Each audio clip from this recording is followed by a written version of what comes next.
It is 6 p.m., so we'll go ahead and get started. We do have a quorum present, and a quick reminder, if you have your phones, make sure they're on silent. We will start with the Pledge of Allegiance, led by Mr. McCoy. Can you do the officials? Yeah, of course. Yeah, it's up there in case you forget it. I pledge allegiance to the flag of the United States of America and to the republic for which it stands, one nation, under God, indivisible, with liberty and justice for all. Honor the Texas flag. I pledge allegiance to thee, Texas, one state, under God, one and indivisible. Thank you, Mr. McCoy. All right, Leo will do the board mission statement. All right, yes. Through high expectation and equitable opportunity, TMISD will focus on the whole child by providing a safe environment and a high-quality curriculum with diverse and enriching experiences. Thank you, Leo. Do we have any public? No, sir. All right, so we will jump into this with the part we all love, the student recognitions. Yeah. If y'all will join me.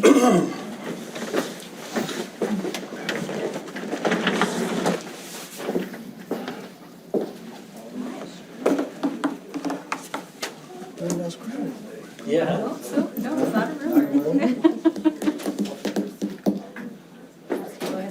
All right, Ms. Esquivel. Hello, my name is Mrs. Esquivel. I coach prose and poetry at the high school, and today we're recognizing our state qualifiers. So first up, we have Ariela Esquivel, who is the first freshman since 2018 from TM to be recognized as a state qualifier for poetry.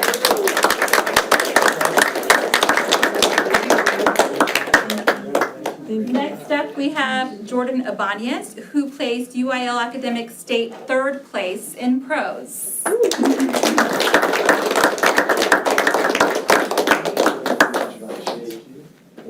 And finally, I want to talk a little bit about Lissa. She's a senior this year. Last year, she won State Prose Champion, and this year she repeated it and won State Prose Champion for the second time, which has never been done at TM, so we're extremely proud of her. Congratulations, Alyssa.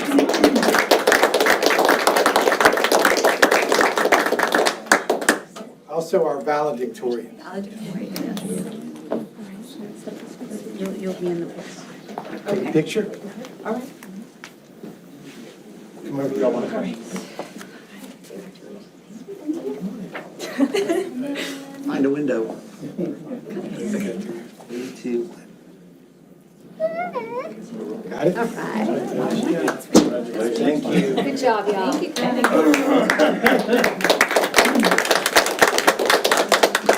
Good evening. I am Wendy Pratt. I am the theater director and also theatrical design sponsor. And we're here to recognize two of our students that made state in two categories that we have never made state before. And so the first one is Rolando Gabriel Arias, who made 6th place in UIL theatrical design, set design.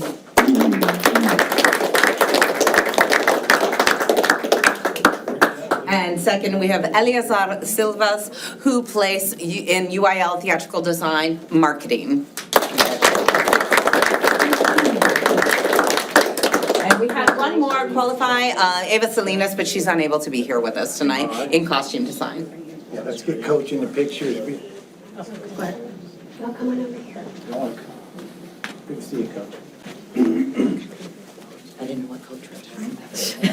The one that's not a coach anymore. I got you, coach. I was like, what coach? Coach, you could never shed that. All right, ready? 3, 2, 1. Sorry, Jay. Congratulations. Thank you. Good to see you. Good job, y'all.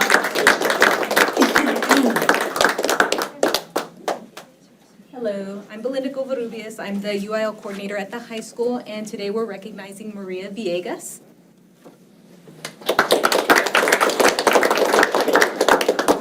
Congratulations. Thank you. Maria Villegas is a sophomore at the high school, and she was a state qualifier in not only one event, but 2 events. She was a state qualifier in ready writing and in literary criticism. We actually assigned her the title of Region MVP because she not only placed in the top 6 in all 3 of her events, including spelling and vocabulary, but she helped her teams to place as champions or have a placement at region, and was a huge contributor to our district and region accomplishments. And just a quick note, of those 3 groups, we all make up UIL Academics. And unfortunately, we can't have all of the students here today because of all of their dedications to family and school. But we had a total of 14 students, 10 other students also that were state qualifiers or medalists within our UIL Academics program.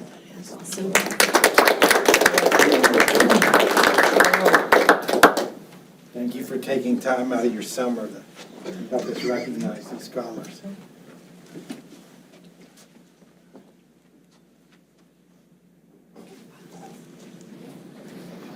Congrats, y'all. Congratulations. Congratulations. Congratulations. Hello, Coach. Thank you for all you did. I'm Coach Woods. We're here to recognize 2 state champion and a second place in state, 2 record holders for both their events. I also have with me Coach Rodriguez and Coach Castillo. And we want to recognize Sean Burdick, who came in second place in the shot put and broke a school record at 58.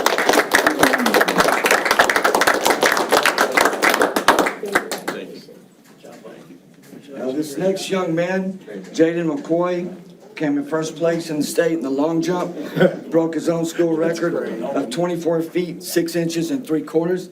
And he also has the school record for the 100. Yeah, he's pretty quick.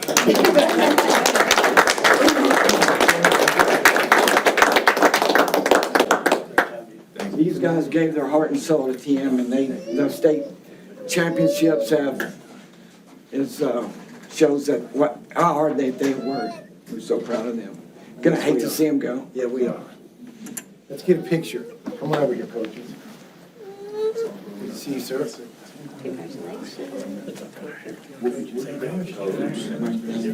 Coach B's wife's having a baby. Baby time? I think it's baby It time. is? All right. Wetzel had theirs this morning. Oh, He yeah. texted us, yeah. Wow.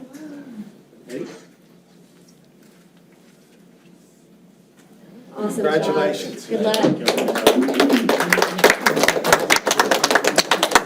Is that it? Yes, sir. All right. Take care, Coach. Thanks for joining us. You're welcome to stay for the rest of the meeting. Let me advise you They don't want any part of it. Yes, yes, yes.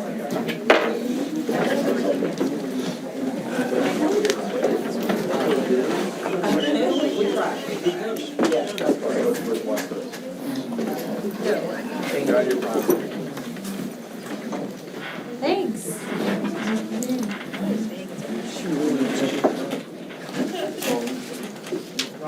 All right. The next item is closed session. The board will convene in closed meeting as authorized by the Texas Open Meetings Act to discuss items allowed by the Texas Government Code, Chapter 551.071 through 076, 082, 0821, 083, 084. Is that it? That's it. It is 6:08. 6:09.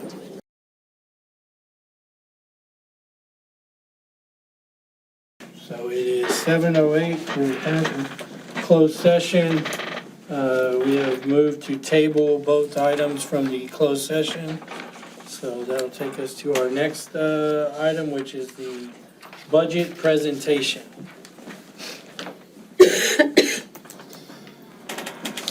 Ready? I don't know, you want to wait on Leo just for a few minutes?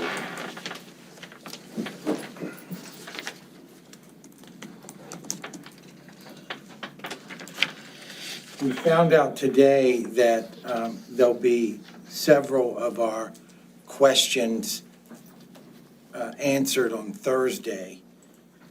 They're attending, well, I guess I will too, a webinar for some. Well, actually, no, TA's coming out with the data. TASBO is going to digest that and blast it out to us. Frequently asked questions about the teacher retention incentive, and we'll talk about that. Teacher, yeah. Just talking about the revenue assumptions for next year, kind of very similar to last year. We're gonna take the conservative approach. We're gonna take probably this year's data, which is higher. Our ADA is higher. Not a lot. I don't have a good number for you yet, but we're gonna take that approach again. We stopped the bleeding. Yes, we've done this and we've curved and we're going back up. Tax values are flat. Flint Hills got their big settlement last year, so I don't see those going up anything drastic, or hopefully down anything drastic. We'll still stick to the 98% tax collection rate. And we're sorting through and quantifying the House Bill 2 increases, and we'll talk about a few of those real quickly. Talking about finalizing this year's data so we can use that for our projection for next year. We still have incomplete, unverified 24-25 ADA. The first submission's due in a couple of weeks on June the 20th, and we're still verifying that our optional flex day ADA for ACC is calculating correctly, and then we're calculating career and tech, dual language, and early ed correctly. Those numbers, right now, we're still looking at them, we're still double checking them to make sure they look right. We're still having issues with the system of how we submit the data to TEA. It's automatically sent every night. The data is sent, but every night something can crash, something doesn't work. Through the day we ran it, and it showed that we had no CTE ADA. So it was like, well, CTE crashed for a day, and Adrian had to load a bunch of updates to correct it. So once we get a handle on that, we'll use that conservative approach to use those numbers for next year. And then, the tax values, I usually try to meet with the appraisal district to go over, especially talk about Flint Hills, see if anything's going on with them. CC Polymers, they're our second biggest taxpayer. They still appear solvent. I haven't heard anything negative about them. I'll check with the appraisal district about them. Hopefully they'll still pay their bills, pay their taxes, even though their facility is still sitting there, and nothing's happening to it. And then, like I said, state certified values historically about $100 million above what the appraisal district says. Hopefully those numbers will stay in line. We were very, very fortunate this last year. The comptroller agreed with what the appraisal district had done. We hope that continues, and of course, we'll know more when we get the certified values on July 25th. And that'll be, one of the last pieces of the puzzle. And there will be some tax compression because there is the amendment that's gonna go before the voters in November. It's almost assuredly passed that everybody wants their homestead exemption to go up another $40,000. So they're treating everything as if it's gonna pass, and it will. It could possibly compress our M&O rate almost 2 pennies. That's the preliminary assessment. But whatever we reduce in tax revenue, the state will have to make up the difference, have the hold harmless to make us whole and make sure that the exemption, the increased homestead exemption doesn't adversely affect the district. And then, of course, we get the certified values. TA is gonna tell us, once we report the values to TA right after July 25th, they will tell us what our compressed tax rate is. And then, of course, actual collections also will play a part in how we end up at the end of the year, what we actually do collect. Let's just talk real quickly. These things are still being worked out. The advantage this year is everything got settled pretty early, but now it's up to all the people who rely on TASBO, Omar to update the template, TEA to clarify what these things mean, and that's where we're at right now. The basic allotment did go up $55 per ADA, so that does mean more money for us, and if our ADA increases, that means even more. They did increase the multiplier for the small mid-size allotment, so we're gonna get some more money there. There is a caveat, they are increasing the special education funding rates, but they don't kick in until 27. There are a lot of things that don't kick in until the second year of the biennium. So, but they are giving us an allotment for evaluation, so I guess they recognize that we're having to spend a lot of money getting, as kids get referred, that we've gotta address those kids and evaluate them and see what services they need. They are giving us some money for that. How they're calculating, it's not exactly clear, and hopefully that'll get cleared up in the next few weeks. They are adding that if you have an ROTC program, you can get funding for career and tech. So we have one, so hopefully that will increase some funding. They are big increase. It's still gonna update our allotment to about, I think about 250,000. Where before it was about 100 and something thousand. The school safety allotment increase, they're increasing, I think it's gonna be 40,000 per campus, so we're gonna get 40,000 times 5, and then they're increasing the rate, I think, from $10 to $20 per ADA. So it is a nice increase. It's certainly, that doesn't even cover half of our security costs, but it is an increase. They are changing the early education, that's the K-3 reading and math. They're getting some money for training support, but they're also looking as a way to incentivize to actually funding full-day pre-K. I did talk to the lady at Tazewell today. It's a little convoluted about how they're doing that calculation. Hopefully that will mean more funds. They're giving an allotment, $106 per enrollment, not ADA, but enrollment. I'm assuming it's gonna be our October snapshot enrollment. $106, and that's just to cover any other expenses that keep going up, electricity, any other fixed costs. That's gonna amount, you know, if our enrollment keeps going up a little bit, that's gonna be maybe about $350,000. So that's on top of our ADA increase? Yes, it's another allotment, just another chunk of money added to the formula to cover rising costs. Okay. And they don't define. Obviously, non-payroll rising costs. They are increasing the transportation rate for special ed routes a little bit, so that'll, we're not talking about major things, but that is an increase. Here's the big one for us, regional insurance allotment. Tentatively, it's maybe a little bit higher than $1 million. They're taking the cost that all the districts pay on the districts that are on the coast, and they're coming up with a formula. It's very convoluted. Maybe that number will go up, but I think hopefully it'll at least be $1 million. That's a separate allotment, just an extra money that they're gonna add to the formula on top of everything else that we get to help offset our premiums. And just the part of our premium last year that was just for property and windstorm, it was just a little bit over $2 million. It was $2 million and change. So this will, in theory, pay for about half of what we took last year.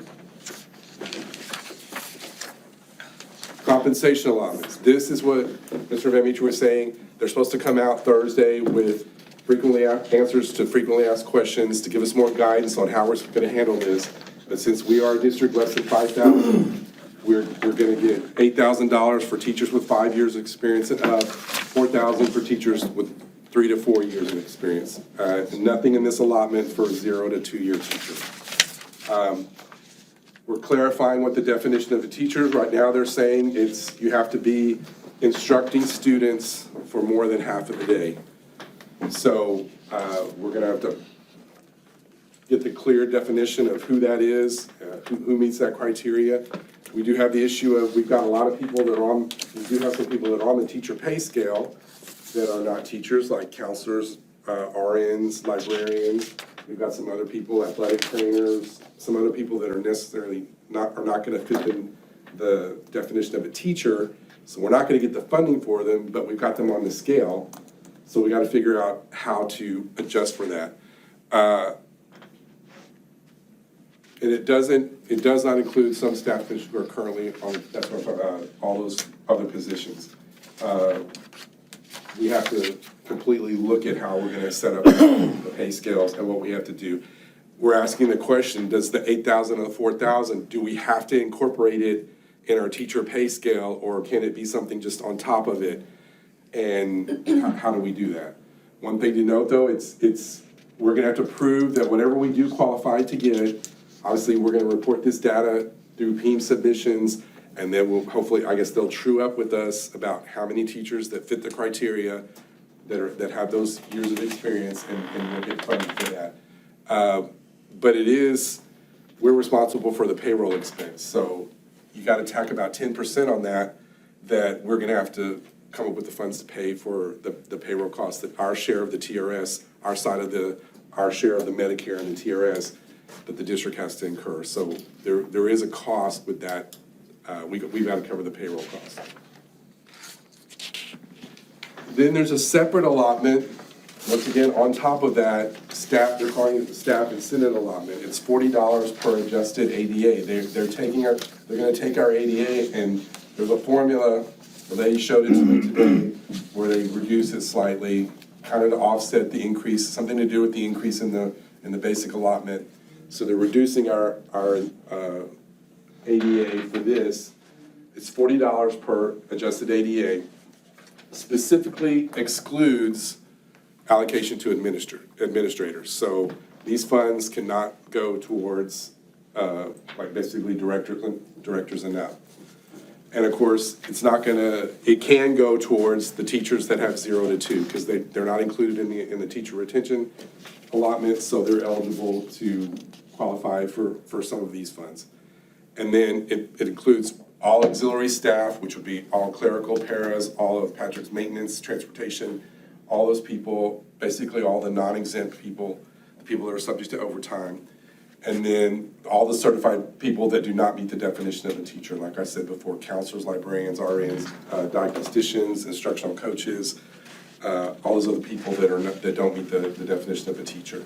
Philip, you used the term offset for the 40, you said $40, but it says 45. I'm sorry, And you said, it's 45. you used the term offset. Well, So to me, they're gonna reduce, we're not just, whatever our ADA turns out to be year, there's some formula where they're gonna reduce it and multiply it by the 45. Like right now. so that's gonna be a deduct. The preliminary, well, we're just not gonna get full, like if our ADA is 3,000, they're gonna reduce that to 2,500 or whatever, and we're only gonna get the 45 times the 25, not the 3,000. Right now, preliminary, this number is only about $141,000. So when you're talking about, Patrick's got about, I don't know, there's about 70 maintenance and about 30 bus drivers. They're about at a little over 100 people in his department, and then we've got about 100 clerical and paraprofessionals. So we're talking about 200 people. Then we've got all the people that are not teachers, that don't qualify for the teacher retention. So then you add all our other certified staff that are not teachers. Don't count the administrators. We're talking about 200 and could be about 230 people. Well, 141,000 split between 230 people. You know, that's not gonna go a long ways. But we will have to prove that we gave that money. We did give raises at least that matches that amount. But the goal is that we have high level confidence for across the board ranges, so that the teachers will get their retention through that allotment. We're getting a little bit of money from this staff allotment, and then something to compensate the administrators, because it is a fact between teacher and TIA and this additional money that the teachers are getting, we're gonna have teachers that are making more than the administrators on the campus. So it's gonna cause us to look at everything to see how to correct that, or how to keep that regular progression of salary in place. That's what we got to figure out over the next couple of months. And then just talking about the 24-25 actual deficit, the year that's going to end this August. It's going to include 6 weeks of school for the new school year, but remember the original adopted budget was 2.5. We did increase it slightly to pay for Skyward. Our ADA is increased over the previous year. Once those numbers are finalized, I'll communicate that to y'all, so we'll know immediately the effect that that's gonna help reduce our deficit for this year, because it's gonna be higher than what we budgeted for. We were fortunate enough to get the $1.4 million tax value audit money. That was money that had no idea that we were gonna get that, so that will offset that. And then I'll start identifying the actual salary savings that we did incur this year, because we didn't fill all our positions 100% of the time. Although, and then on Downside, investment income, I'm not gonna meet that budget. I guess because our fund balance is declining, interest rates haven't gone down that much, but our fund balance is declining, so we have less general funds to invest. And the SHARS revenue is continuing to, I gotta check and find out, I haven't got the big settlement the big catch-up that we're supposed to get. And the SHARS revenue is continuing to just is falling short. They're not funding it, they're changing the rules, and they're not giving us what we would normally get from SHARS revenue. That's it. Does anybody have any questions? Definitely. I've got webinars next week. I got a whole day at the service center. 2 weeks from now. Got a full day at the service center. The lady from Casbo is going to be there, and hopefully this information that comes out Thursday, we'll get some more answers about exactly what we need to do about the teacher compensation and how we need to set up our teacher pay scale, and start hopefully getting the template updated so that we can start getting some more accurate information about how much additional revenue we can expect to generate from the additional funding that we're getting. But the template's got to get updated, all the factors that go into that. We've got to make sure we're getting the right information and start getting the right data. So it's great that everything is settled early, but man, everybody's turning like, well, what does this mean and how is this calculated and everything. So we will definitely have a lot more information the next time we meet talking about budgets. So we're still having issues with SHARS? I mean, is that clearing up at all? Well, I need to find out. We get a settlement that's usually about 2 years late.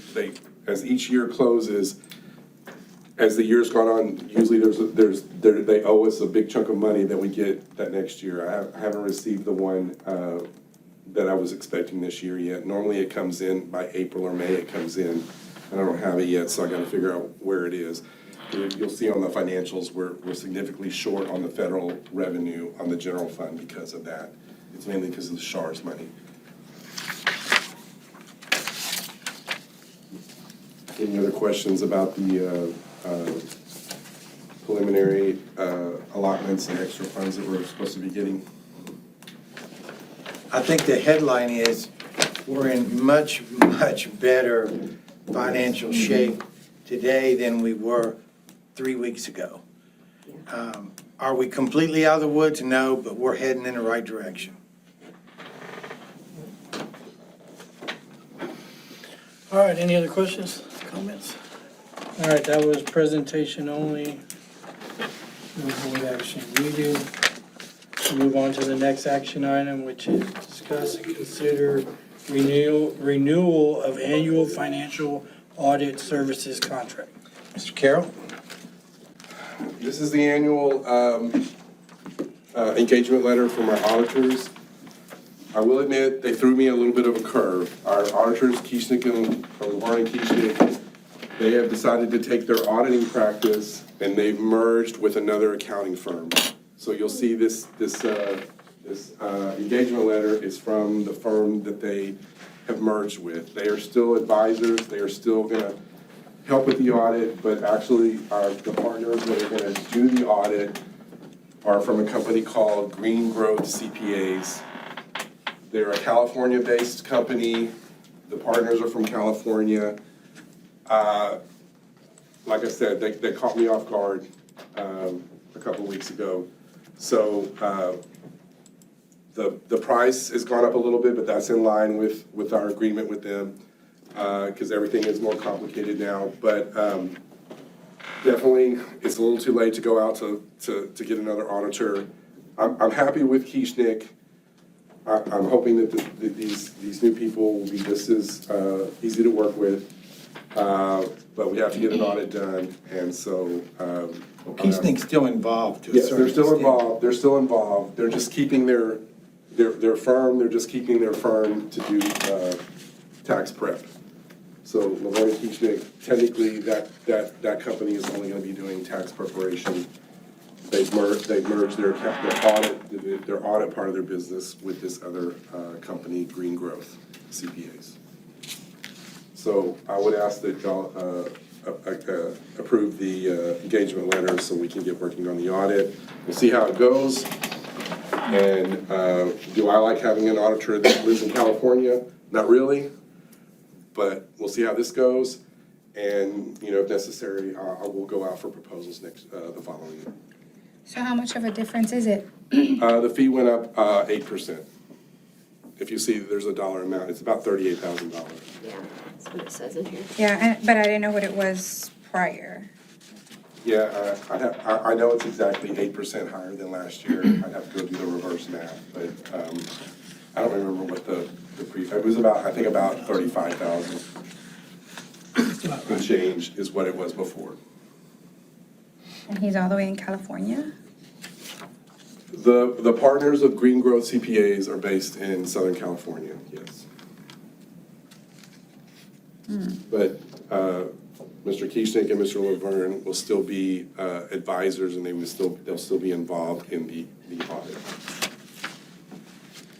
So it's kind of like, the truth is, we really don't have a choice, and it's like, we gotta do it now, whether we like it or we don't, basically. Kind of, yes.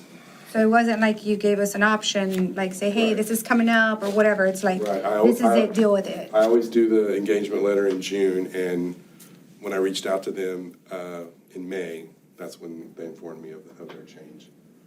But I gotta have an audit. I gotta get it done. It's also not a good time to switch auditors, even though they kind of did the switch for me, because we're switching software systems, and that also, you don't want to switch auditors at the same time that you're switching software systems. So we'll see how it goes. I gotta make it work. Just seems like we keep spending more. All right. Any other questions, comments? Mr. President, it is the administration's recommendation that the board approve the attached engagement letter from Green Growth CPAs for audit services for the fiscal year ending August 31st, 2025, in the amount of $38,340 as presented. There's a motion. Brian? I'll make the motion that we approve the engagement letter from Green Growth CPAs for audit services for the fiscal year ending August 31st, 2025, in the amount of $38,340. Second. I'll second that. Leo. Motion by Brian, a second by Leo. All those in favor? Motion carries 6-0. All right, next action item here is discuss and consider out-of-state field trip request for the TM High School International Studies students to attend the International Studies field trip to Italy from June 1st through 13th, 2027. Mr. Alvarado? How's it going, everyone? Good. Not Miss Gray, because Miss Gray is currently in Spain. With her. Or is this Ms. Actually, Kilgore? this is Miss Kilgore, This is Ms. right? Kilgore. This is Miss Gray's last, or the next one will be her last one. This will be the first one for Miss Kilgore. Basically, the kids are going to Spain. They're gonna get a tour of Italy. That's not the Olive Garden. And they're gonna have a good time and learn a bunch of stuff. But it's the same, the 2-year out, so that the parents have an opportunity to pay 2 years' worth of payments. I just finished making mine. My kid's having a great time. She's in Spain. She did say a kid got attacked by a monkey today, but we're going on. So, but it's been real fun for them. They're gonna get a lot of it. It's a once-in-a-lifetime opportunity. We are very lucky to give our kids here in this district. So with your permission, we'd like for them to be able to go to Italy. Any questions? I wanna go. All right. Mr. President, members of the board, it is the administration's recommendation that the board approve the out-of-state field trip request for the Tolosa Midway High School International Studies students to attend the International Studies field trip to Italy from June 1st to the 13th, 2027, as presented. All right, do you have a motion? I'll make that motion. Second? Leo? Mr. Chapa? All right. Motion from Kim, second by Mr. Chapa. All those in favor? Motion carries 6-0. Have fun. I wanna go. All right, the next one is presentation, Tolosa Midway Junior High Design Presentation. Mr. President, members of the board, we have our architectural team here for the new junior high. We were privy to this presentation a week or so ago. I hope you enjoyed as much as I did. Good evening, President Arriaga, members of the board, Superintendent Van Matry. Take a second to reintroduce myself, right? Some of you know me, some of you might not know me. My name's Sergio Lainez. I'm the principal architect for Lainez Architects. With me today is our lead designer, Mr. Mike Alex. How are you? Hello. So we're gonna go over the new junior high design, where we're at and how we got to where we're at. But to give you a little bit of context, a little bit of background, I know that we were hired a year ago, and we initially thought we'd get a site pretty quickly, but obviously we are where we're at. But we still moved forward. We met with all our stakeholders, which include your teachers, principals, and we even had a junior architect team, fifth graders, 24? At least 22. At least 22 students helped us. So all of that input is in this design. So again, we did start about a year ago having all these meetings. Can we full screen it?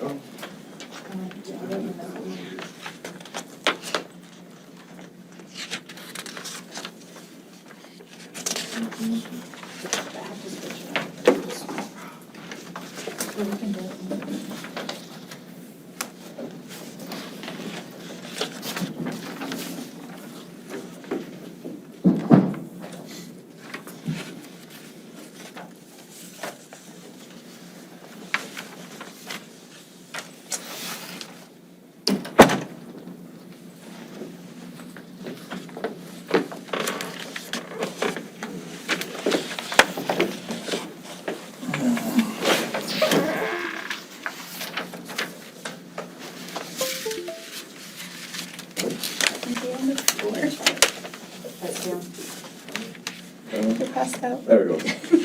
So, some images of our meetings with our students, with our staff, and through these meetings, we heard what their requirements were, what their wish list was, and we even visited 3 campuses to see the current design trends and see what would fit for Toloso Midway Junior High. But because of all these inputs, we put it all together on a beautiful wish list, and we were too big. We have a budget and we have a certain size that we want to meet. And these last 3 months, we've been going back and forth and kind of coming back and saying, hey, where do we need to kind of cut back and make this design more efficient? In front of you on the screen, you'll see our 2 site potentials. On the left side, the Haven site. On the right side, the McKenzie site. I did want to show what it would look like with that new access road, so you guys could kind of see what it would take for that site to work. Because otherwise, we'd have to figure out how to expand Haven, how to make it safe for all that traffic. So our goal was, without incurring that cost or having the city do it, we were just gonna put a new road there and have the main access be that road. Not really touching Haven or putting in more traffic than required. This is the Haven site again, like I mentioned. We do kind of show all the components that would be required in this program. Overall, right now, we're looking at about 175,000 square feet. Once we get a construction manager on board, which we have the bid opening tomorrow, we hope to cut back a little bit further. Some of our spaces and our budgets are just kind of still very schematic. And so once we have the construction manager on board, he's able to give us a little bit more accurate readings on those things. If you look at it, we are gonna show the same design on both sites. The only difference is we flip it and we have the orientation so that it becomes, the main view coming from McKenzie, and on the other side, the main view coming from Haven.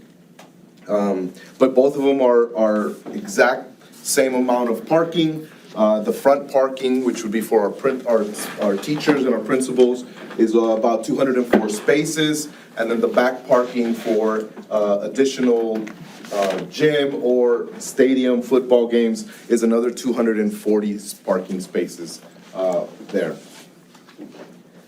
So this is the overall floor plan.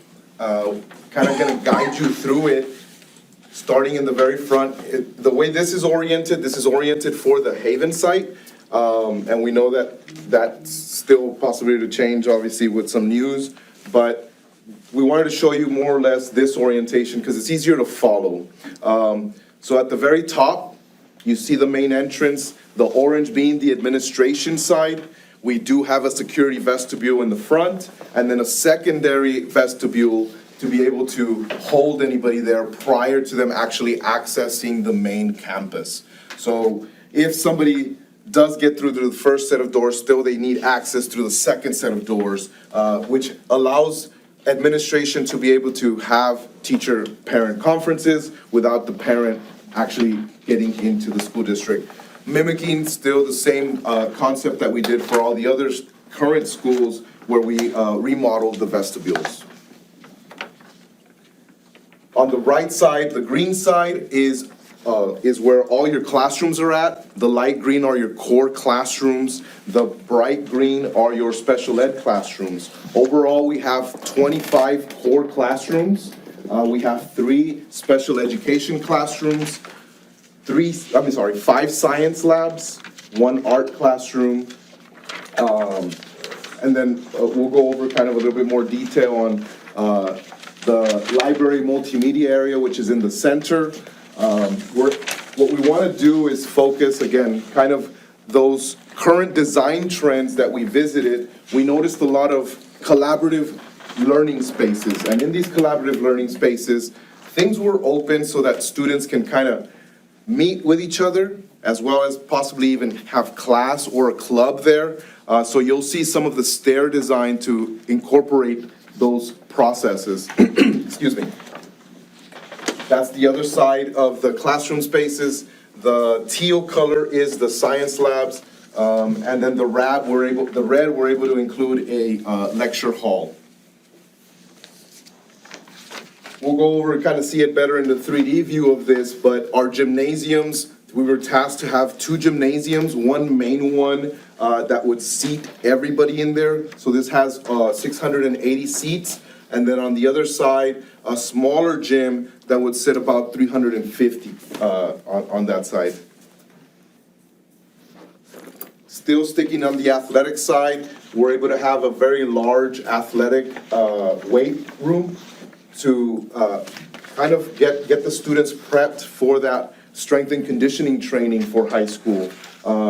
What we noticed was other middle schools, that's kind of what they flaunt to the students, like, hey, you're in 7th and 8th grade, you're already lifting, you're already getting ready to move on to high school, so it's a big program now, and so we want to make sure that it's not just your typical small space for a couple of things. We want to specialize it to make sure that your athletic program, that's kind of where it starts, right? So that by the time they get to high school, they already know what it is that is needed for that strength and conditioning program. And all the other blue are your locker room sides, obviously separating the boys and the girls. The gray spaces are your typical mechanical rooms, plumbing, all the requirements, MDF, that we would require for the building to kind of the infrastructure of it. The green spaces are your fine arts department. The top left is your band hall 1, which seats about 80 kids, which is your main symphonic band. They wanted a secondary, smaller band hall space, which seats about 60 for concert, mariachi, jazz bands. And then through there, we're able to provide an office space to allow for your band directors to kind of access both areas without, leaving one unattended at any point. Fairly large storage area for the large band instruments, and then of course two ensemble rooms on the top and one small ensemble rehearsal space on the bottom. The other side on the green space, is the kitchen space, and right above it, the peach, is your cafeteria. So the cafeteria was able to sit 384 people or kids, And so we're able to host the whole seventh grade lunch hour at one point, get them out and host the whole eighth grade lunch hour at one point. That's kind of the way the administration prefers, instead of splitting them up in smaller and kind of ruining kind of the lunch hour. Hey, somebody has to go early or somebody has to go a little later. It's all in the time period of a normal lunch, being able to host that. But it is a full kitchen, so you'll have your kitchen staff be able to cook there.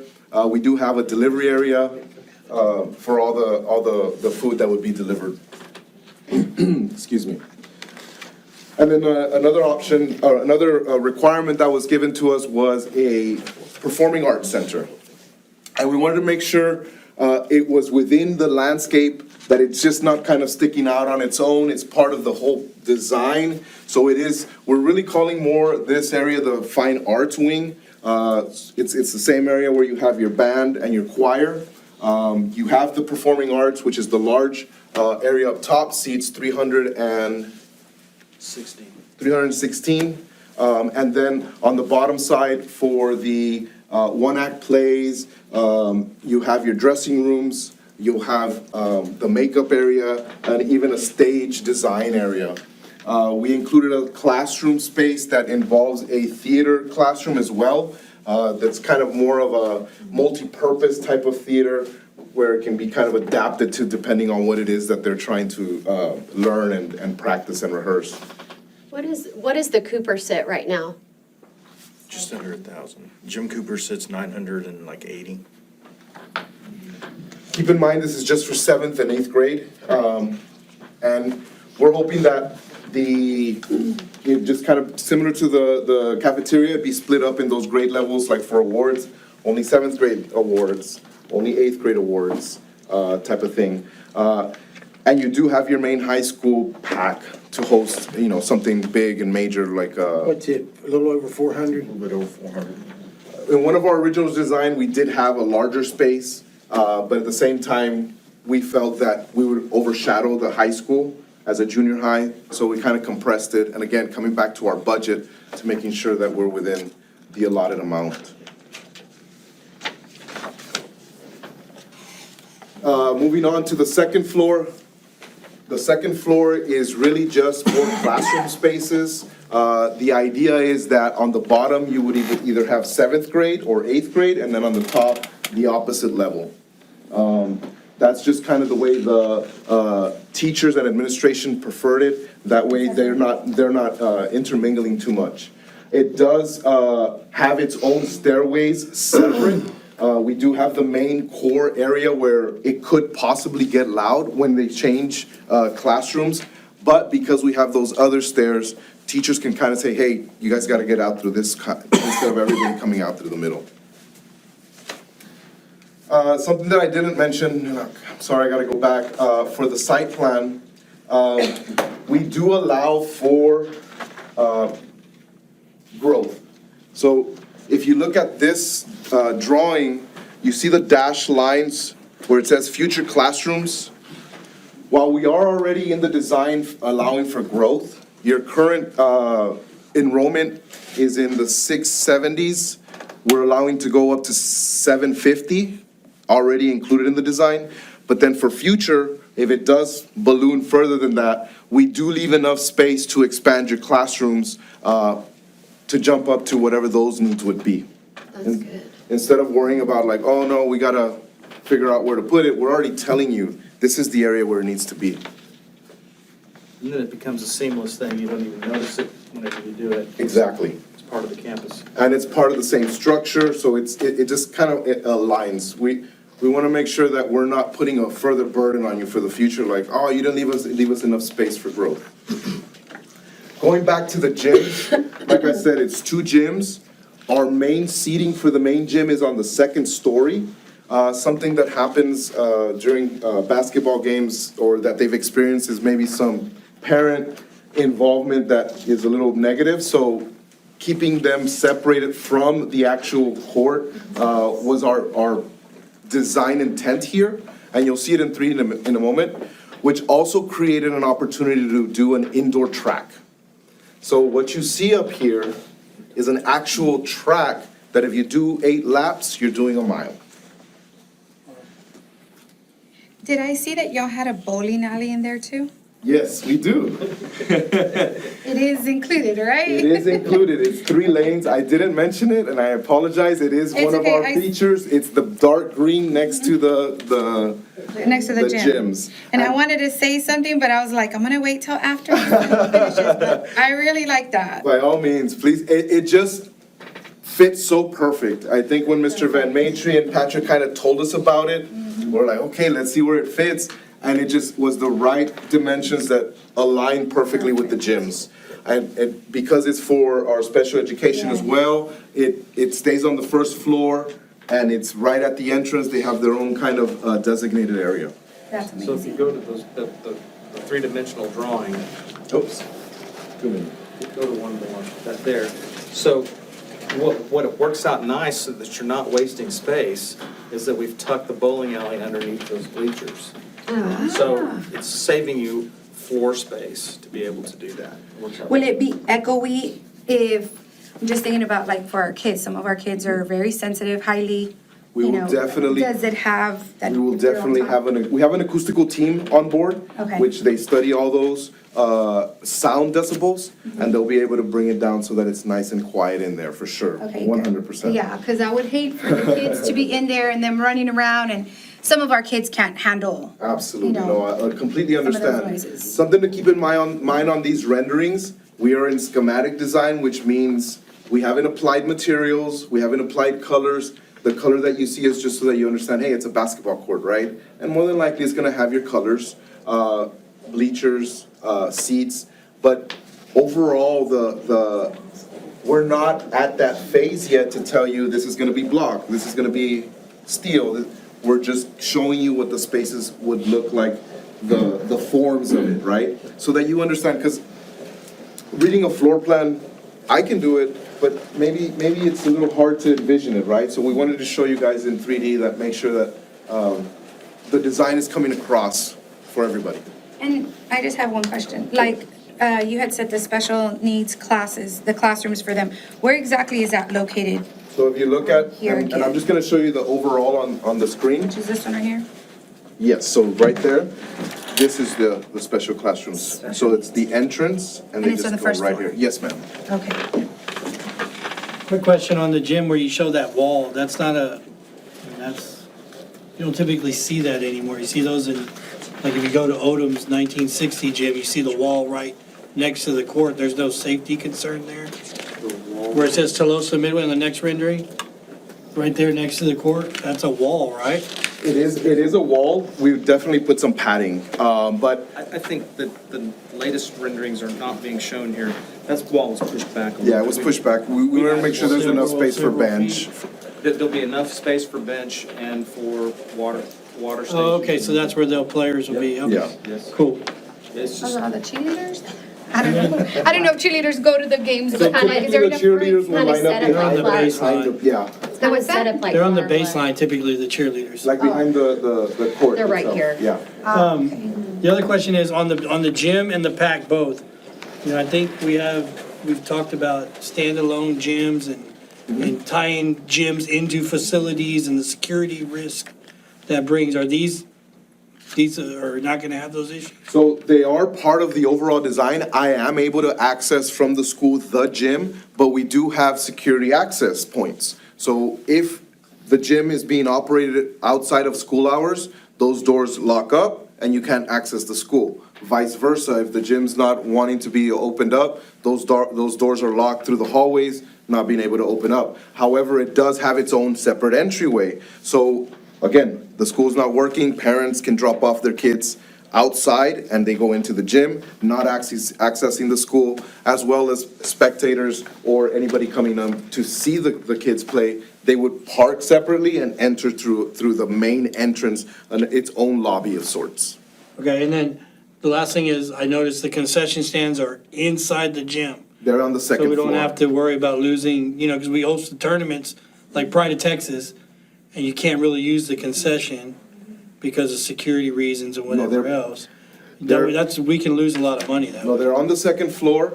And you can see them even on the 3D rendering, Go to the next one. right there. So see the windows. So they'll be at the able to back? sell. See the windows at the back Yeah. wall? Those are countertops for the concession truck. Okay, I just want to make sure they're accessible Oh. while the tournament's going on, so that you don't say, oh, well, Absolutely. we can't open the concession because we don't have, there's And it's security. big enough that it would be able to, I mean, we want to make sure it's, if both gyms are being used, you're gonna have 1,000 people in there.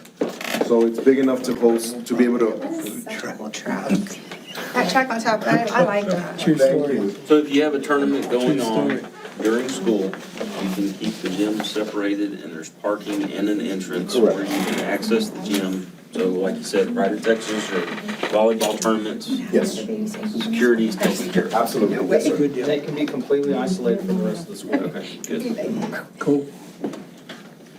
And then the last renderings that I'm gonna talk about, or, yeah, I'm sure Mike's gonna interject here a little bit, but we wanna make sure we understand what's going on in the middle of the school, because it creates these intricate spaces, like I mentioned before, these gathering, collaborative spaces for the students. If you look at the top right drawing, the large steps are more of a, I'm gonna hang out, maybe read a book, I'm gonna, hey, my club's gonna go and we're gonna meet out there. At the same time, the multimedia center is on the first floor there, that you're able to, again, if you wanna check out a book, or if, I think we talked to the librarian possibly having a little cafe there. So just different interactions that are happening in this core area. And at the same time, we wanna show off, if you look at the bottom one, the library, we wanna give an outdoor kind of view to a balcony wrapping around this multimedia area. You wanna read a book, go outside. You wanna take a breath of fresh air, you can just step out and take a breath of fresh air. We wanna give students kind of the freedom to be able to feel like this is their space and we're not confining them. Are they secure? Absolutely. We take every security precaution we can take. But they also have that freedom to, it's their school. So this like wraparound balcony is like in the inside of the building around it, so nobody It's can inside of a actually get to it? courtyard. The courtyard itself will have a Maybe we fence can go all back to- around. Maybe we can go back to the plan and we can kind of show you. Sure. That, just so you can understand that. Right here, so this is the first floor, but if you look at where the top green and the bottom green, those are classroom spaces, and that middle white is a courtyard. All around there would be a security, I'm sorry, I guess you could see it here too. Where it says courtyard, right? And then the dash line, that's security fencing. And so the wraparound is the little rectangle that pops out into that courtyard. Okay, Yeah, so basically, I'm just gonna walk over here so y'all can see it a little bit better. yes. Easier to see. These are the classroom wings. Uh-huh, And so they loop around this courtyard. okay, These are two-story classroom wings at this location. This one is the same width as this one, okay? okay. And so, and in between is sidewalks and courtyards, trees, and heavily landscaped area. And it is closed off by another security fence out here so that anybody out here can't just get into this space. So this becomes an outside learning space, Yes. okay? Okay. And on top of that, we do have security or perimeter fencing all around the school. Yes, this, you can see a dashed line. It represents a security fence that goes all the way around the entire campus. Is there an elevator in the school? Yes, there's two. There's gonna be one for the school portion, and we will need one for the gymnasium. Okay. Just wanted to make sure So all and- kids yeah, could okay. access everything. Yeah, because some of them can't, and I'm a little bit like concerned, this looks so awesome, I love the way that the stairs look and all that, and, you know, the bigger stairs that they can sit on. The only thing I would say is maybe build a handrail on the opposite side, just to make sure that nobody like And loses their balance. it might be the view, but we do, it's required by Looks like code. there's one there. Yeah. Is on this side?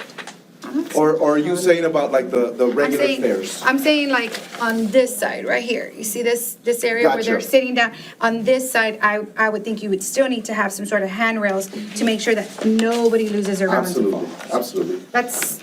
But other than that, I like the way it looks, it looks awesome. Thank you so much. Such a cool space, just need handrails.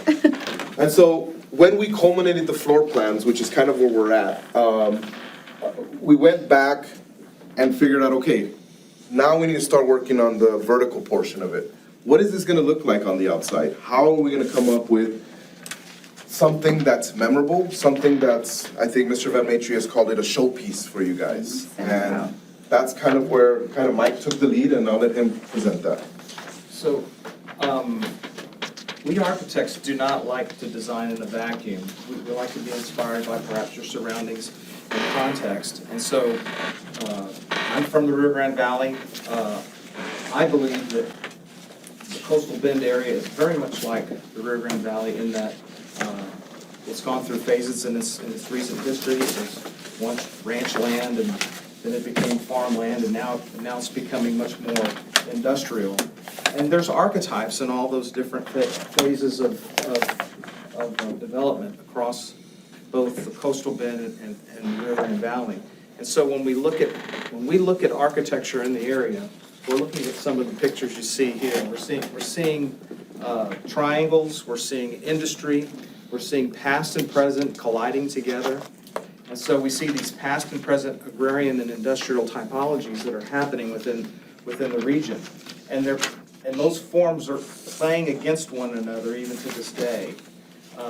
And so those forms convey meaning.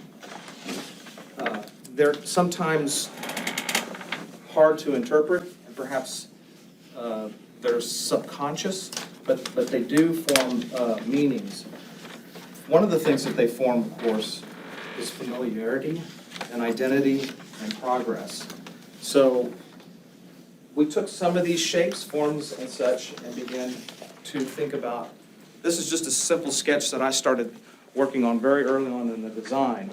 Triangular shapes, steel, vertical structures, like we're seeing at the lithium-ion plant that's just down the way, and other structures that are out here that are within the horizon of this campus. And then, so once I started working through these shapes, I started to interlace the triangles, and so what you see here is an elevation, the vertical elements of perhaps some sort of architecture, but that in plan, there are three triangles that are different colors. This one is one color, this is another one, and then this one's a third, and they're all interlaced together, and then also interlaced into that is this structure. So we have these icons of perhaps agrarian and icons of industry combining together as one. And so those concepts start to manifest themselves just as shapes and forms in the architecture. And so what we're going to focus on right now is primarily this primary entrance. And so you can see that in this area where my three triangles are, and then this is where this vertical shaft of space outside will be. And they all line up, all this lines up with the main concourse of the campus. This one hallway is basically your wayfinding. This will be, as we get further into the design, it will be obvious where the main concourse or circulation spine will be. Everything is connected. Every space is connected, whether primarily or secondarily, to this main concourse. And beyond the main concourse is our main entrance, okay? So architects graphically show vertical elements of the architecture in two-dimensional drawings like these, we call these elevations. And so I just want you to see in context that this campus is big, okay? It's a big set of structures. And what we're focused on primarily is this centerpiece. Uh-oh. I was going to zoom in for you, Mike. Thank you. It's a two-dimensional drawing right now, but I'll show you some.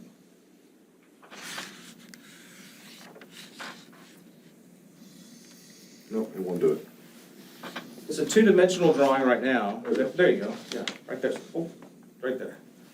And so what you're seeing is that same kind of concept with the triangles and the vertical elements that are shown in my sketch. And they're going to look tall in the renderings that I'm about to show you, but really in context with the entire campus, they're really not much taller than perhaps the two-story element. The two-story classroom wing is right here. And then beyond is the cafeteria volume. And then right off here to the right-hand side is the performing arts component. And just reminding you, materials, colors, they're not there yet. So this is more of the schematic version of what it could look like, and then we'll come back and add all the colors and materials and all that.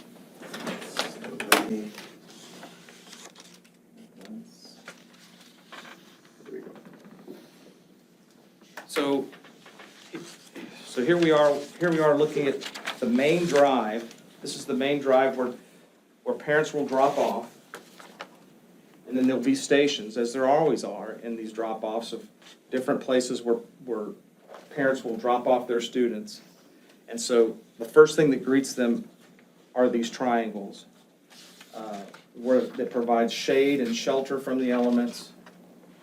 And then beyond that, through this main entrance, is a series of different height canopies and roofs and steel structure, along with some of these balustrades that we show that create texture and rhythm in the architecture, that inscribe triangles and other shapes that are very similar to these. So that kind of blends it all together into one homogeneous architectural style and context. So the main entrance is here, so this triangle actually reaches out just slightly beyond the other two that are behind it. Here's another close-up view of it too. And of course, you'll notice that we have Tolosa Midway Junior High being vertical elements in the architecture. This really lets everyone know that this is a civic building. You know, this is something that we're all very proud of, and we're proud to showcase to the city and the school district in general. We've placed cars and figures in here so you can get a context of size and scale. We're suggesting exposed steel structures, exposed and flat steel canopies at varying heights, and we'll certainly have brick at the first level of the main building, and perhaps metal panels and metal panel roofs. These are tubular steel balustrades that are separated just enough so a kid can't put their head through it, you know, so. I was just thinking that. Yeah. It's like, I don't know, this is dangerous. It can handle like 50-mile-per-hour winds Absolutely. every day that we get. As well as it provides, you know, safety from the kids wanting to climb up there or anything like that. So Yes. we're cognizant of all those things. That's why we also put the scale figure on there to say, hey, this is still tall. This isn't just something 4 or 5 feet. I think at its lowest point, it's 8 feet. It looks awesome. My wife is a school teacher at an elementary school, and so having stations is really important and, you know, in helping to corral kids in one particular spot and not running out into traffic. And so this is what kind of creates these, I want to say almost like vestibules, places of access points along the way. I think it really helps. Okay, you go to opening number 1, you go to opening number 2, and you go to opening number 3. And just so you can get kind of a context of what the main entrance looks like, we did kind of ghost out those canopies in this next one so you can understand how this structure really looks. So you can see as a ghost the canopy that's out in front, but we've ghosted them for the simple purpose of so you can see what this entire structure looks like. And then this wall right here, as I mentioned before, when we were looking at the floor plans, is a wall that is continuous throughout the campus. And it will be continuous in color and texture. So it becomes a wayfinding element. You can see it down other hallways, and you know, okay, if I want to get to point 0, which is the main part of the campus, all I got to do is look for this wall. And it is a little way we designers bring the outside in, and bring things that are thematically on the outside to the inside. That's it. Have any questions? I like it. I like it. I love the bowling alley. Ain't gonna lie, I love it. This was just presentation only. Right, no action. Thank you. Thank you. Thank you. Thank you so much. You're up to speed. All right, the next item here is, Thank you. I like it, I want it, I don't wanna give it away. I don't wanna give it back. the next item here is, discuss and consider approval of TMPM price up, is that right? Yeah, TMPM price updates for the 2025-2026 school year. Mr. President, members of the board, we incurred a slight deficit this year with TMPM. From what I understand, there hasn't been an increase in fees for several years. So we asked Mr. Carroll and the principals to collaborate what they felt was a fair and modest price increase so we could not only continue the service, but balance the budget. Who's going to talk next? Mr. Crabtree? We can speak to that together.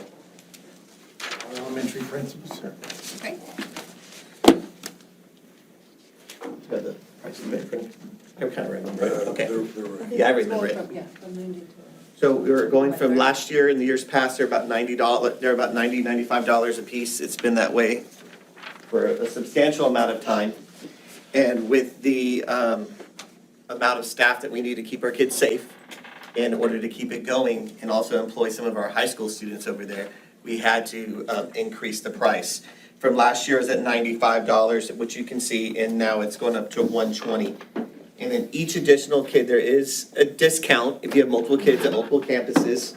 It doesn't matter which campus, it's still a family price. It's $60 per child. We did some quick figures. If you have one child in at $120 a month, it's $2 an hour to have childcare so you can go to work. And you can have some peace of mind that your child is safe and supervised and fed. We feed them a whole meal every day. A whole dinner meal. Yes, so they eat breakfast for free, they eat lunch for free, and then they have their meal. Early dinner also. Yes. So those are some of the things we're looking at, and also just to keep this program alive. It's been going on for 30 years, is that what I heard? I think it's Yeah. gotta be pushing 30 years. Yeah, and I think it's just something that our community really values and our employees really value. They That's take how our advantage of it. coaches can stay late and keep their student athletes okay because they know their kids are safe somewhere I want else. to recommend that the employees still receive free TMPM as a benefit. So let me ask you, on raising it, and I'm just looking at from a parent's perspective, you know, with prices going up across the board, like, do you think that some of these parents will be able to continue to like have their child in, you know, with this increase? Do you think that they'll be able to handle that? Like, I mean, think of it that way. I'm just saying, you know, let's think about across the board, everything's going up and then having to go up on childcare too to keep, you know, working. As a dad of four, I'm gonna say this, if I go to McDonald's with 3 of my kids in the car, it's about $50. So to say I'm going up $25 a month, it is more money. But this is my kid's safety, this is my kid's academics, we're focusing on making sure their homeworks are done. We're working on arts and crafts and their community in They have there. instructional time, they have rotations, and really to try to increase the pay for our employees, our TMPM employees, because they do a lot. They really do. They keep them active, they keep them supervised, they're engaged, they have rotations. Here's another part of it, if we don't increase the price, we can't keep doing it. Right. And then they're not gonna have anything. Then we'll have to go to a latchkey program or some other program, That's which gonna then cost incurs cost, And it's a third facilities, party. and we It's don't not our control own. it. Yes. Exactly, Yeah. we don't control that. And then we're at the mercy of their hiring and who they're bringing in and their backgrounds. At least this, we have full autonomy on who we're choosing to hire. We can hire our high school and college students. We can hire our staff that we trust, and our admin are there. We're there. Yes. Me and my assistant principal, her assistant principals are there. Every night, one of us is there, and we can really make sure that our kids are getting what they need. So how many kids do y'all have in this program? I think at our campus, we had about 180. And how many staff members were there? I think we had like 12 to 13. Ideally, it's 2. Employees. Yes, 2 employees. for 2 coaches per, I think it was like, what, 25? That, they try to keep that the ratio. We're And very at your similar. campus? We have about 150 students, And employees are, people watching them. 12 to 15, Right. 12 to depending on if they're going back to college for the spring semester. We're Their constantly kind of scheduling, adjusting that. things like that. Because when you're dealing with young people, their schedules change. Yeah, it kind of varies. And out of those 170 kids, 70 of them were staff kids. So 70 students did not pay at all. And about 54 of mine. Okay. So what we need to look at is how many of our employees are feeling the effect if we didn't have this program. Yeah. They wouldn't be able to stay and volunteer to coach or do the clubs or take care, or doing free tutoring, which we know a lot of our teachers do. All the extras, they said, I gotta go pick up my kids, so I can't do that for you. They want to, but they couldn't. Right. So this is impacting everything we do in TM. The TMPM is a great program. I mean, our kids participated in it every day. And I think it's an amazing program, and especially since our teachers can keep their kids in there and not have to worry about them even leaving the campus. They're just staying right there on that campus. I think. To shuttle them on a van to a private daycare. No. We don't have to worry about an accident somewhere else. We're keeping our kids in-house, feeding them emotionally, physically, and having fun Well, every and day. it's only a $25 increase, and there hasn't been one in 5 years. If you take that 25 and divide it by 5, you're talking about only increasing it by $5, right? No one wants more money spent out of their pocket, period, but there's some things as a parent, You have to do. I can't not say yes to that. So. Okay. And I can definitely tell you, we haven't changed the pay rates in at least 4 years. Yeah. They're making $10 an hour. Okay. Thank you so much. Any other questions, comments? Mr. President, members of the board, it is the administration's recommendation that the board approve the proposed monthly TMPM prices for the 2025-2026 year as presented. All right, we have a motion. I'll make the motion that the board approve the proposed monthly TMPM prices for 2025-2026 as presented. All right, motion by Kim, second. Thank you. You have a second? I'll second it. Oh, Marty, a second. We have a motion by Kim, second by Marty. All those in favor? Thank you. Motion carries 6-0.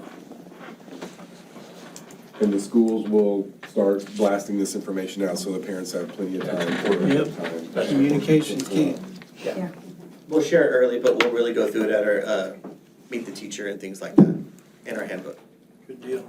Thank you. Next one is discuss and consider approval of the food service charge policy and adult meal prices. Mr. President, members of the board, we are required to increase adult. This is not children. They will still eat free. But for adults eating in our cafeteria, I'll turn it over to Mr. Hernandez. TDA requires us to keep up with the commodity pricing, and with the increase in commodities, we just got the increase. So the fee reflects the increase that's required. We just have to do this. So for the breakfast, it'll be going from $3.25 to $3.75, and the lunch will go from $5 to $5.50.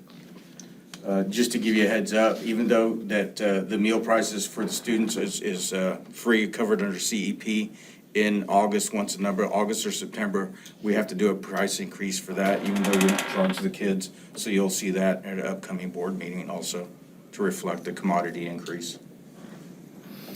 All right. Any questions, comments? Mr. President, members of the board, it is the administration's recommendation that the board approve the proposed adult meal prices for the 25-26 school year as presented. All right, do you have a motion, Mr. Chapa? Yeah, I move we approve the proposed adult paid meal prices for the 225-26 as presented. All right, second? Leo? All right, motion by Mr. Chapa, second by Leo. All those in favor? Motion carries 6-0. All right, the next item is report TASB Summer Leadership Initiative Conference 2025. Ms. Castillo? Okay, So, Mr. Van Matre requested that we discuss summer leadership information at the board meeting since we had 3 new board members attending this year. So what I typically do is hand you your packets at the end of the board meeting, but tonight I'm just gonna go over them with you really briefly. And we have a little surprise for you as well. Who's never been to a summer institute? You're gonna like it. You're gonna like it a lot. Okay, so when you open your notebooks, you will see a printed copy of your program. And if you look through your program, it breaks it down for you by the day and the time. I know I had a board member ask me earlier today, can you tell me which courses I still need? I already had your packets printed for you. Those were on your seats. If you have any questions, you can ask me after the meeting, or I can talk to you tomorrow or the next day, and we can go over and just make sure that you go and take the courses that you will need. Summer leadership, I did sign up our 3 new board members for the evaluating student outcome. That was an additional registration fee. So the 3 new board members have that on your invoice, so you'll need to take that class. That is something you are required. But for the most part, the other courses are courses that you would just take on your own, whatever you feel you're interested in. I would recommend that on Thursday morning or Thursday afternoon at 1:15, you go to the 1:15 conference with Superintendent Van Matre. He'll be presenting there at that time. And I will make sure that I get there early enough to reserve a table for you guys. But also going through your packet after you go through your program, and like you have any questions, just give me a call. But going through it, there's some important information for you to look at. It's in your first tab, and they're giving you like helpful hints. I've attended SLI in the past, and I'm gonna tell you, if you're not there by 3 o'clock or earlier than that, you're gonna be in a very, very long line to check into the hotel. I was able to get everyone into the host hotel courtesy of Mr. Van Matre because he is a speaker at the conference. We get first access. But with that, if you're able to get there early, I would highly recommend. The other problem with getting there a little later is there will not be any parking for you, which means the hotel parking lot's full and we'd have to park you somewhere across the street. The next tab when you go over is for you to check into your hotel room. The one thing I do ask is that you make sure that you turn in your hotel tax exempt form. It's in your packet there, and I highlighted it for you. It also has confirmation numbers for your hotel room and the confirmation acknowledgement from Convention Housings that you are registered there, okay? The next tab will go over the registration for your TASB Summer Leadership, and it specifically tells you by your name and what courses you are signed up for. It basically is registering you for the conference, and my 3 new board members, you're evaluating student outcomes. But everything else, you decide where you'd like to go.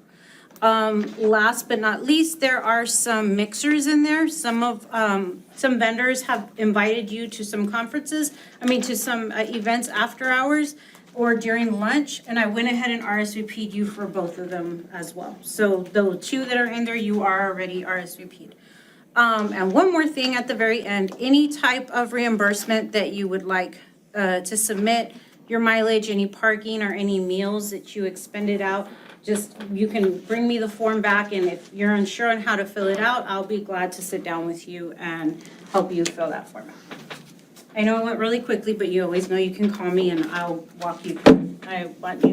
I will be there Wednesday, so I can also help you when I get there. Good job. And are the shirts for Thursday? Yes. So, you have Board of Trustees shirts courtesy of Athletic Department. That was nice. So you guys can look very uniformed there. On Thursday, right? On Thursday at 1:15. We may be the only ones there, but if that's all right, I'll do the presentations for you. Standing room only. True story. True story. My first ever presentation, it was called The Old High Schools at Work. And I was presenting, I was a teacher at Moody High School, and I was there and no one came really. And 2 or 3 people did come, and I got excited, and they were taking chairs out of my ballroom, or whatever you want to call it, conference room, for the other. A humbling experience, but it is what it is, right? At least I'll have 6, 7 there. We'll be there.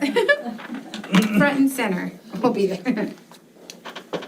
All right. Thank y'all so much. Thank you. Yeah, thank y'all for that. Thank you. All right, that was report only, no board action. The next item we have is discuss and consider approval consent agenda informational items. Number 1, check payment register. Number 2, May 2025 financials. Number 3, budget amendments. Number 4, enrollment report. And number 5, regular and special called board meeting minutes. Mr. President, members of the board, it is the administration's recommendation that the board approve the consent agenda item as presented. All right, we have a motion. Leo makes the motion. Second, Mr. Chapa. All right, we have a motion by Leo, second by Mr. Chapa. All those in favor? Motion carries 6-0. All right. So now we go back to closed session. The board will convene in closed meeting as authorized by the Texas Open Meetings Act to discuss items allowed by the Texas Government Code, Chapter 551.071 through 076, 082, 0821, 083, 084. Anybody need a break? All right, need a break. Recess? Yeah, recess till 8:30, 5 minutes.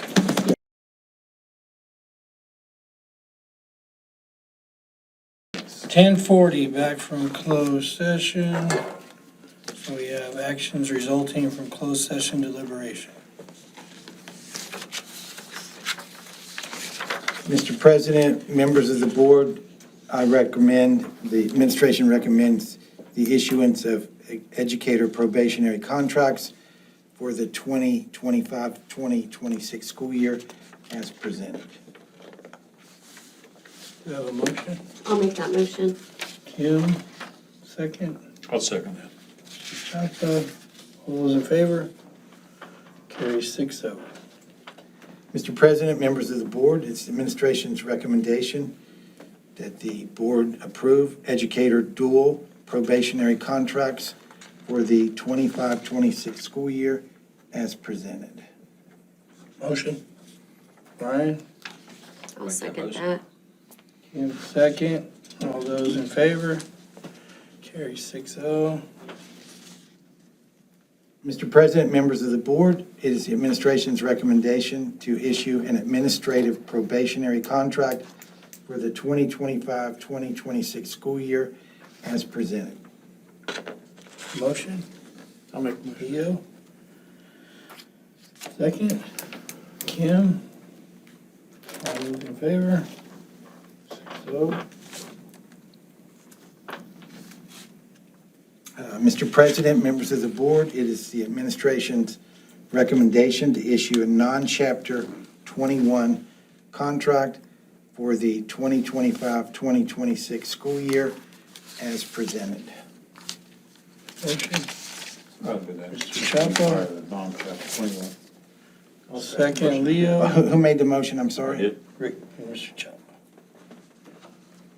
All those in favor? Carries 6-0. Leo second. Mr. President, members of the board, it is the superintendent's recommendation to accept the summative evaluation as presented. Motion? Kim? Second. Brian? All those in favor? Carries 6-0. And no action on the superintendent contract. All right. Next meeting, future meetings is July 21st, 2025. We may have one. Oh, that's What we're right. gonna do in- Either, what works best for you all, the Wednesday of that week or Thursday? What day does that fall I on? think the 26th works for me, but I can make the 25th work. Is it 26th of Thursday? Let me look. So Yeah, we're not, Thursday, we're not the meeting on 26th. the I can do it. 16th of June? No? The what? So that's moved up to here. This one? Okay, perfect, perfect. So the 26th of June? That's a Thursday, Yeah, yeah. Thursday. That June. works better for me. 26th, June 26th is my husband's birthday. Thursday. So for that one, we will have a few more people to hire, and we'll have more information on the budget. Good, that's a big, okay. That's all we have. All right. For adjournment, we have a motion to adjourn. I make the motion to adjourn this meeting. I second that. Mr. Chapa seconds, all those in favor? Motion carries 6-0. Safe travels, everybody, we'll see you Yes, up there thank you. Wednesday night. We'll be there.